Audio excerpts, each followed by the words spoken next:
자, 민주당을 지지하는 분들 사이에서 분열이 있는 것 같다라고 박성준 의원도 얘기를 하셨는데 오늘 아침 민주당 최고위원 회의, 요즘 민주당 최고위원 회의에서는 당대표와 최고위원들 사이에서 상당한 긴장감이 맴도는 그런 모습들이 계속해서 연출되고 있는데 오늘도 예외가 아니었습니다.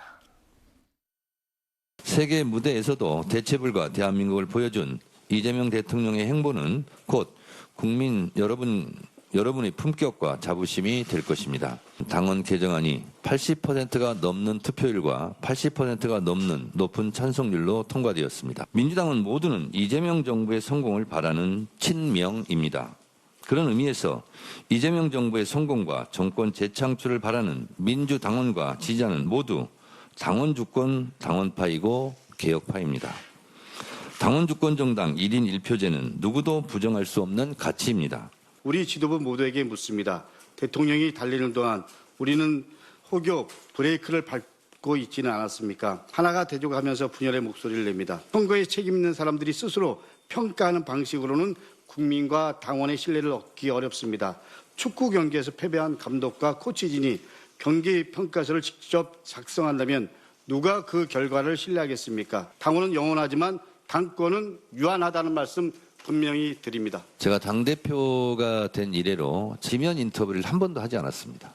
지금은 대통령의 시간이고 그리고 대통령의 국정을 충분하게 뒷받침해야 되기 때문에 혹시 누가 될까 봐. 그런데 최근 들어서는 사실에 근거하지 않는 가짜 뉴스성 언론도 좀 있고 유튜브도 있고 그렇습니다. 그런 부분에 대해서는 당의 손해가 되기 때문에 저의 손해를 넘어서 그런 부분은 강력하게 법적인 조치를 하겠다라는 말씀을 좀 드리고요. 정청래 대표는 연휴 때와 마찬가지로 이재명 대통령의 이번 유럽 순방 상당히 높게 평가하면서 한껏 자세를 낮추는 모습을 보였습니다만 강덕구 최고위원 김민석 총리와 가깝다는 평가를 받고 있는데 정청래 대표 앞에서 선거에서 책임 있는 사람들이 스스로 이번 선거 결과를 평가하는 방식으로는 국민과 당원의 신뢰를 얻기 어렵다며 정청래 대표를 직격했습니다. 그랬더니 정청래 대표 또 추가 발언을 자청해서 나는 대표가 된 이후로 지면 인터뷰, 신문과는 인터뷰하지 않았다. 왜? 이재명 대통령에게 누가 될까 봐. 그런데 최근에 봤더니 일부 언론과 유튜브에서 자신에 대해서 허위 뉴스를 유포하고 있더라. 여기에 대해서는 가만 있지 않겠다. 여기까지 또 얘기를 했습니다. 이 허위 뉴스가 손성민 의원 최근에 저희가 이렇게 보여드렸던 이재명 대통령 시계를 차고 다닌다. 그런데 이게 최근 들어서 차고 다니기 시작했다. 이게 사실이 아니란 얘기죠? 오늘 본인이 직접적으로 이야기를 했는데 네. 그 이재명 대통령 시계는 본인이 이제 그 시계가 나오고 나서 이 정부 출범 이후부터 계속해서 차고 다녔는데 지금 와서 최근에 정청래 대표가 대통령 순방 중에 좀 블록버스터급 발언을 했잖아요. 친천계에서 가장 대표적으로 반발하는 게 정권은 짧다라고 했는데 그 이후에 본격적으로 대통령에 대한 칭찬 릴레이를 하는 와중에 그 기사가 오히려 대통령에게 뭔가 그동안 다른 마음을 품고 있었는데 지금에 와서 이제 시계를 통해서 뭔가 대통령에게 충심을 가지고 있다. 이런 모습을 보이기 위한 도구로 활용되는 거 아니냐. 절대 그런 게 아니다. 본인은 예전부터 계속 이재명 시계를 차고 있었고 그 부분에서 가짜 보도가 나온 것에 대해서는 법적 조치를 취하겠다라는 이야기를 한 것으로 보입니다. 네. 정청래 대표가 오늘 자신이 또 그런 얘기도 했어요. 친청, 친석. 이제 드디어 이제 친명, 친청 이러더니 친석이 나왔어요. 왜 친김이 아니고 친석인지 모르겠습니다. 김민석 총리와 가까운 뭐 의원들 이런 게 있는 것 같고 이러다가 조금 있으면 또 뭐 친송이나 친길도 나올 것 같은데 친청, 친석 저도 알 수 없는 악의적 갈라치기. 실제로 저는 기류가 있는 모양이죠?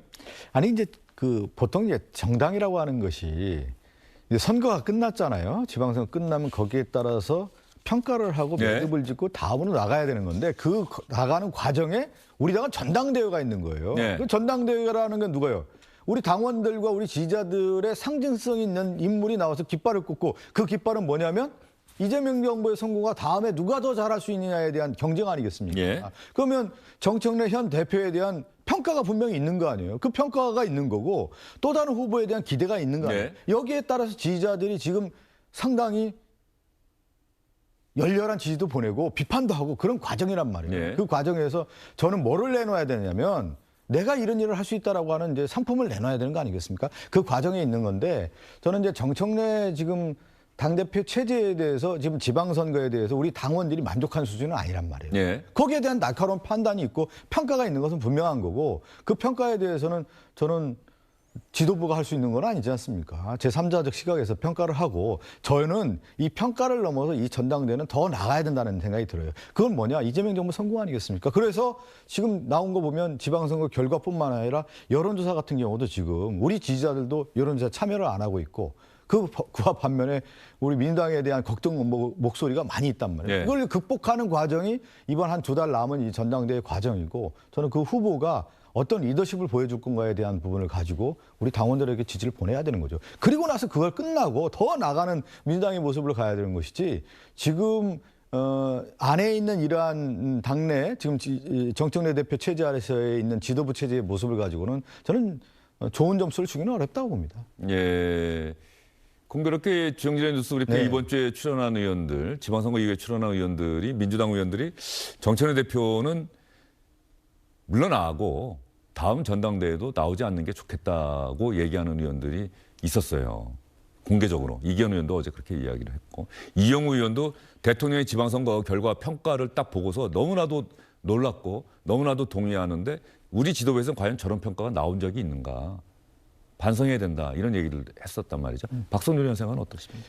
지금 그런 거죠. 이제 이재명 대통령이 당선되고 1년이 지난 시점에서 많은 일을 했고 국가 정상화를 한 시점에서 지방선거 결과가 나왔는데 우리 지지자들이 볼 때 만족한 수준이 예. 아니란 말이에요. 그러면 뭐냐면 대체적으로 리더십을 교체하는 거예요. 그 리더십을 교체해서 새로운 리더십으로 새로운 준비를 하고 새로운 희망을 만들어줘야 정당이 살아 숨쉬는 거거든요. 새로운 모습으로 그런 국민에게 다가가야 과정이 한다. 지금 예. 있다. 그래서 저는 오히려 이 과정이 저는 그런 표현을 썼습니다. 이 당내 여러 어려움들을 여과하고 거르고 당이 오히려 이번 지방선거 결과 예방주사도 제대로 맞고 당이 또 탈바꿈 할 수 있는 기회를 만들어주고 그래서 새로운 리더십과 새로운 지도체제를 만들어가서 국민과 함께 가야 되는 것이죠. 예. 그 과정이 저는 전당대회다 이렇게 보고 있습니다. 예. 여기서 하나 그 시청자 여러분께서도 정청래 대표 얘기 중에 이거는 주목해서 딱 듣고 아 정청래 대표 생각은 여기에 있구나라고 생각하실 만한 얘기가 이제 민주당과 지지자는 모두 당원 주권 당원파이고 개혁파다. 당원 주권 정당 1인 1표제는 누구도 부정할 수 없는 가치다라고 오늘 강조를 했어요. 지난번에도 강조를 했고 정청래 대표는 대표 경선에 나오겠다는 얘기죠.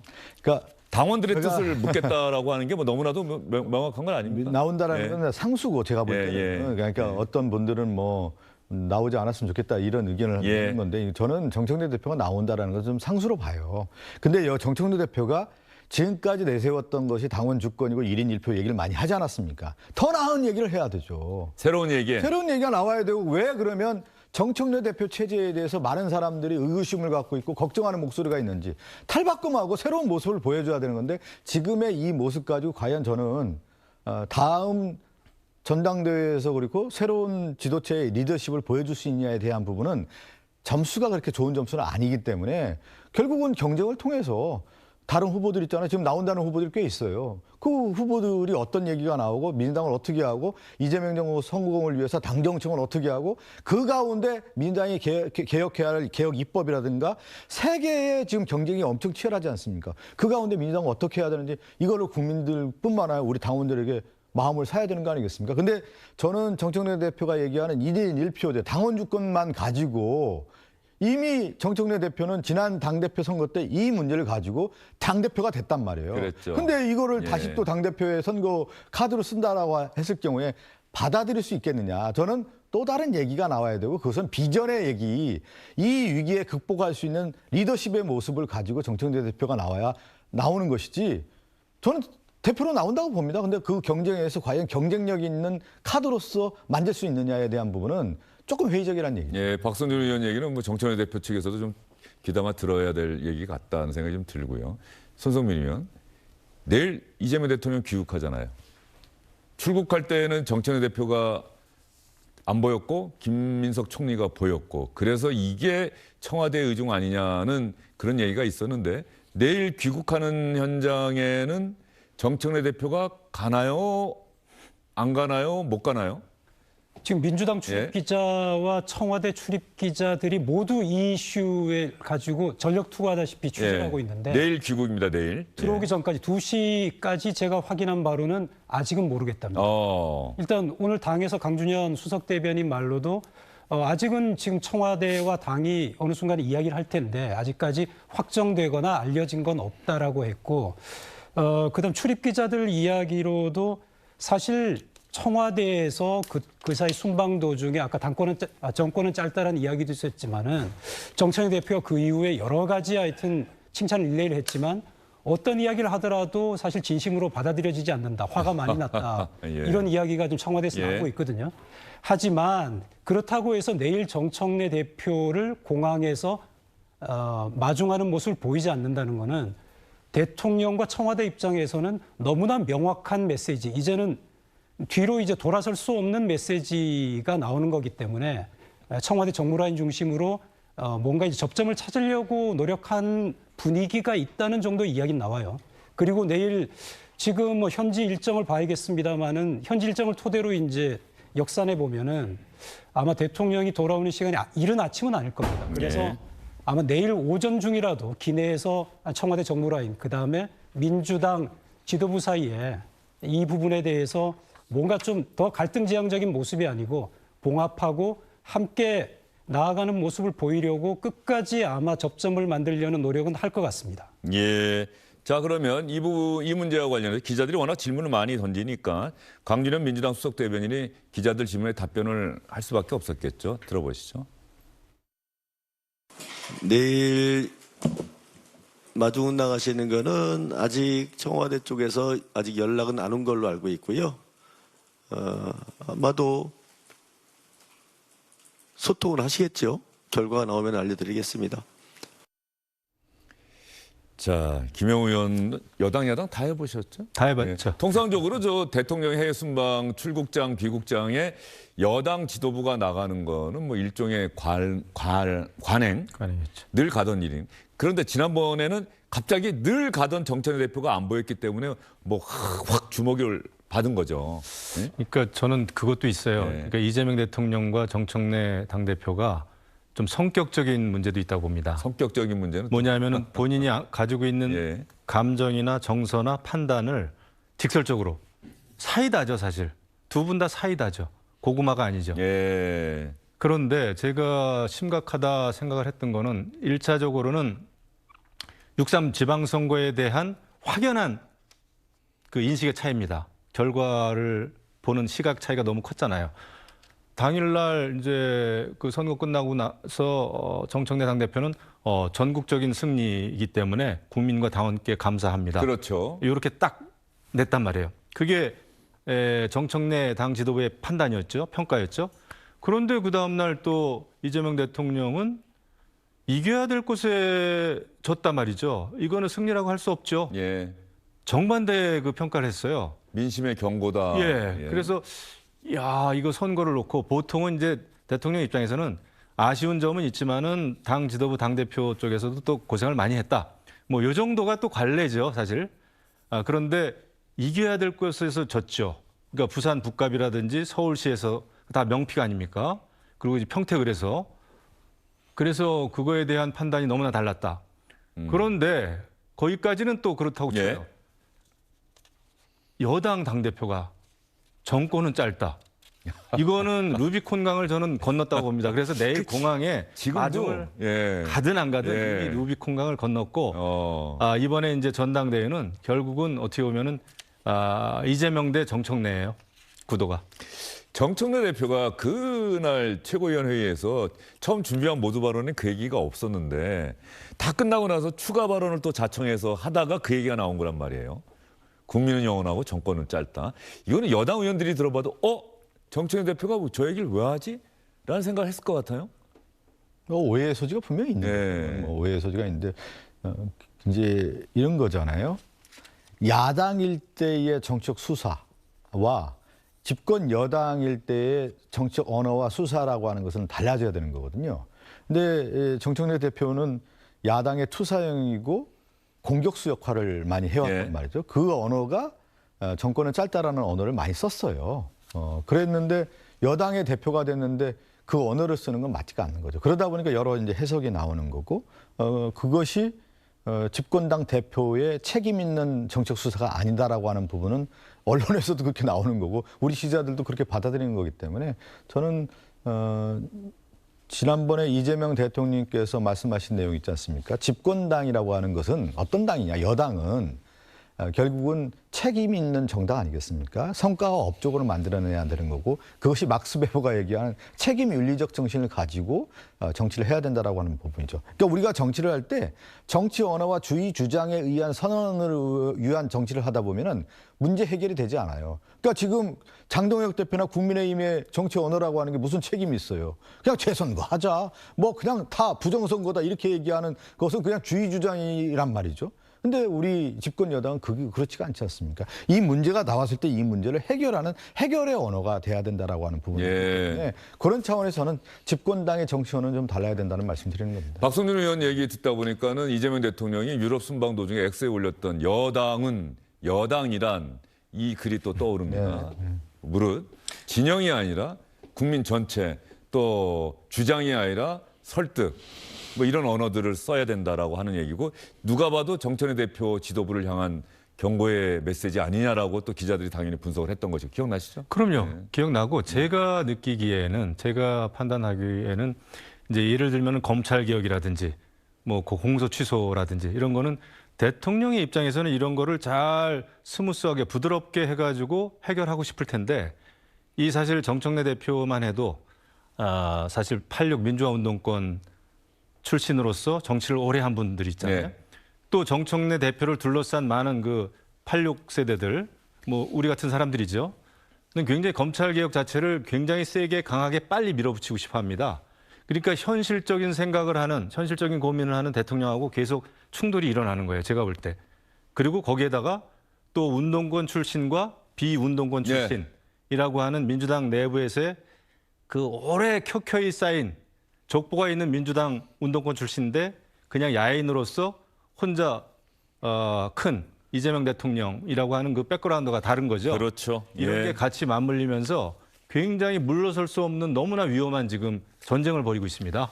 그렇지 않아요. 우리 너무 과대 해석하고 우리 당 안에서의 그 정치인들이라고 하는 것이 고도의 정치적 훈련을 받았고 또 이재명 대통령이 추구하는 정치라고 하는 것은 결국 실용 정부이고 국민에게 업적을 만들 수 있는 부분에 대한 것을 얘기하는 거기 때문에 그동안 우리 당원뿐만 아니라 의원들도 그렇게 해올 거고요. 저 보십시오. 이제 전당대회 끝나고 나서 이 당이 어떻게 바뀌고 어떤 모습으로 갈지 저는 상당히 이 과정 자체가 치열한 어떤 논리와 논쟁의 과정이고 어떤 일을 해야 되느냐에 대한 각축전이라고 보지만 그것을 잘 해결할 수 있다고 봅니다. 근데 이게 이제 조국 신당과의 합당 문제라든지 김어준 뉴스 공장에서의 공소 취소 문제라든지 뭐 이런 게 여러 가지가 생겨가지고 지금은 유시민 작가도 참전하지 않았습니까? 노무현 재단 당분간 떠나겠다. 내가 앞으로 정치 평론을 위해서 노무현 재단에게 불필요한 어려움을 주기 싫다.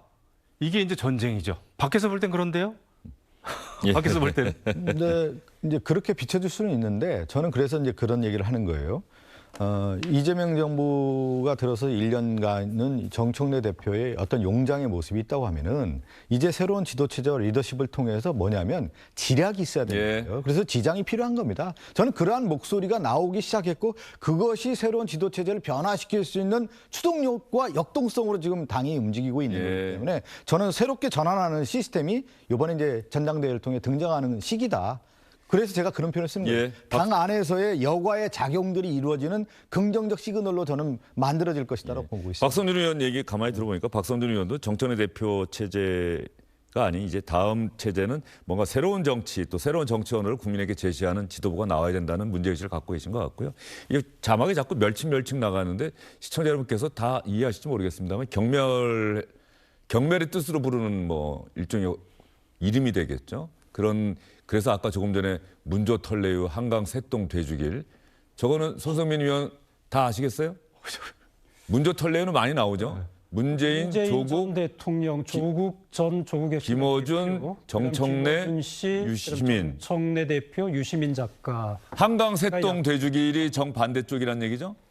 그러니까 저 뒤쪽은 아무래도 이제 쪽에 반대되는 인사들을 쭉 모아놓은 것인데 한이라고 하면 이제 한준호 의원 예. 지난번에 이제 추미애 아주 대표적인 경기지사와 친명 의원이죠. 예, 예. 다퉜던 예. 부분이고 그다음 강득구 의원 아까 예. 말씀하셨던 것처럼 김민석 총리와 가까운 의원으로 분류되고 그다음이 이제 김민석 총리에 대한 약간 멸칭이고 예. 그다음에 이동형 유튜버에 대한 이야기 아하, 예. 그다음에 유튜버 중에 김용민 씨라고 있습니다. 예. 김어준 씨와 한때 방송을 같이 했던 사람. 예. 그다음 이현주 의원, 예. 그다음에 송영길 의원. 이렇게 양쪽으로 나눠서 서로에 대해서 예. 비난하는 뜻의 이야기를 하고 있다고 합니다. 예. 이 말씀 나누다가 저도 생각을 해봤더니 사실은 이재명 대통령도 연령대로는 86세대죠. 86세대지만은 대학 시절, 어린 시절과 대학 시절을 완전히 지금 민주당이 주류라고 일컬어졌던 문재인 정부 시절에 86세대 정치인들과는 완전히 다른 길을 걸어왔죠. 어쨌든 먹고 사는 문제를 해결하기 위해서 또 열심히 공부를 해서 고시를 했고, 그 변호사가 되고 나서 이제 인권 변호사가 되고, 그래서 정치를 통해서 문제를 해결할 수밖에 없겠구나. 정치를 하고 싶다고 정치권의 문을 두드렸을 때 이재명 대통령은 대단히 외로운 존재였죠. 아무도 인정해 준 사람 없고 누구도 반겨주는 사람 없고 그렇습니다. 들어오면 쟤 누구야?